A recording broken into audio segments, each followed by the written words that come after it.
کیا آپ نے کبھی کسی ایسے شخص کو دیکھا ہے جس کے ظاہری مذہبی اعمال اس کے دوسروں کے ساتھ برتاؤ سے بالکل متضاد ہوں؟ یہی وہ بات تھی جس کا سامنا نبی میکا اور یسایہ نے ہودہ میں کیا۔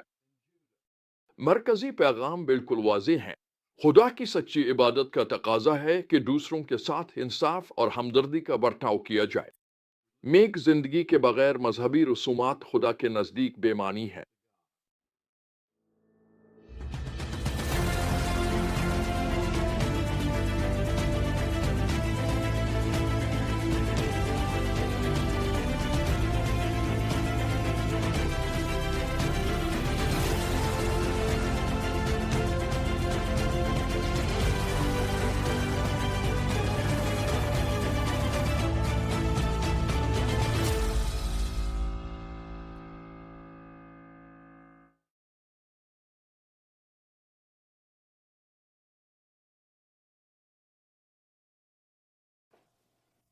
تاریخی پس منظر ہمیں ایک ایسی قوم دکھاتا ہے جو دو مختلف دنیاؤں میں جی رہی تھی۔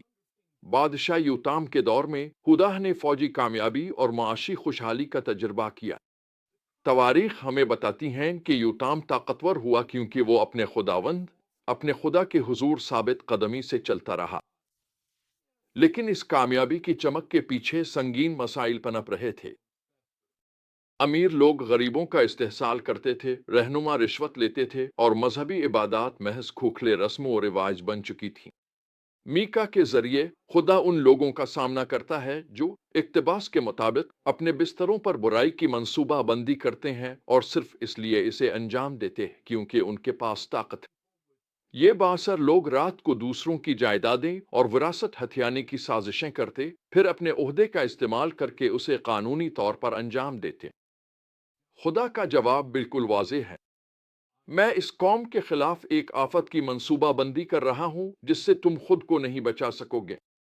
میکا کی زبان خاص طور پر تیز ہے جب وہ بدعنوان رہنماؤں کو مخاطب کرتا ہے جو اقتباس کے مطابق میرے لوگوں کی کھال نوچتے ہیں اور ان کی ہڈیوں سے گوشت الگ کرتے ہیں۔ یہ لوگ حقیقت میں آدم خور نہیں تھے۔ یہ ایک زبردست استعارہ تھا کہ وہ غریبوں سے سب کچھ چھین لیتے تھے اور کچھ بھی باقی نہ چھوڑتے۔ اس سے بھی بدتر بات یہ تھی کہ مذہبی رہنما بھی اس میں شریک تھے۔ نبی ان لوگوں کے لیے امن کی پیشین گوئی کرتے جو انہیں کھانا کھلاتے، لیکن جو انکار کرتا اس کے خلاف جنگ کی تیاری کرتے۔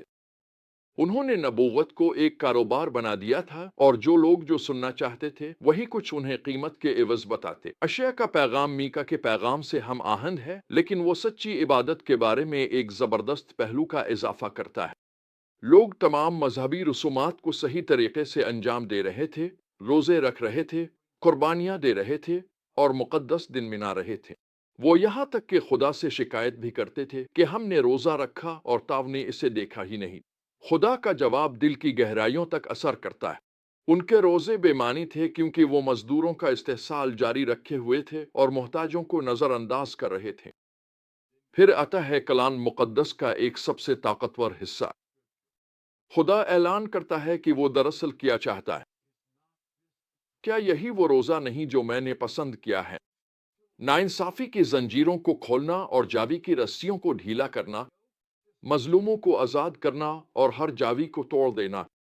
کیا یہ نہیں کہ تم بھوکے کو اپنا کھانا دو اور غریب مسافر کو رہنے کے لیے پناہ فراہم کرو؟ یہ پیغام میکا 6:8 میں اپنے عروج پر پہنچتا ہے، جو شاندار انداز میں خلاصہ کرتا ہے کہ خدا ہم سے کیا چاہتا ہے۔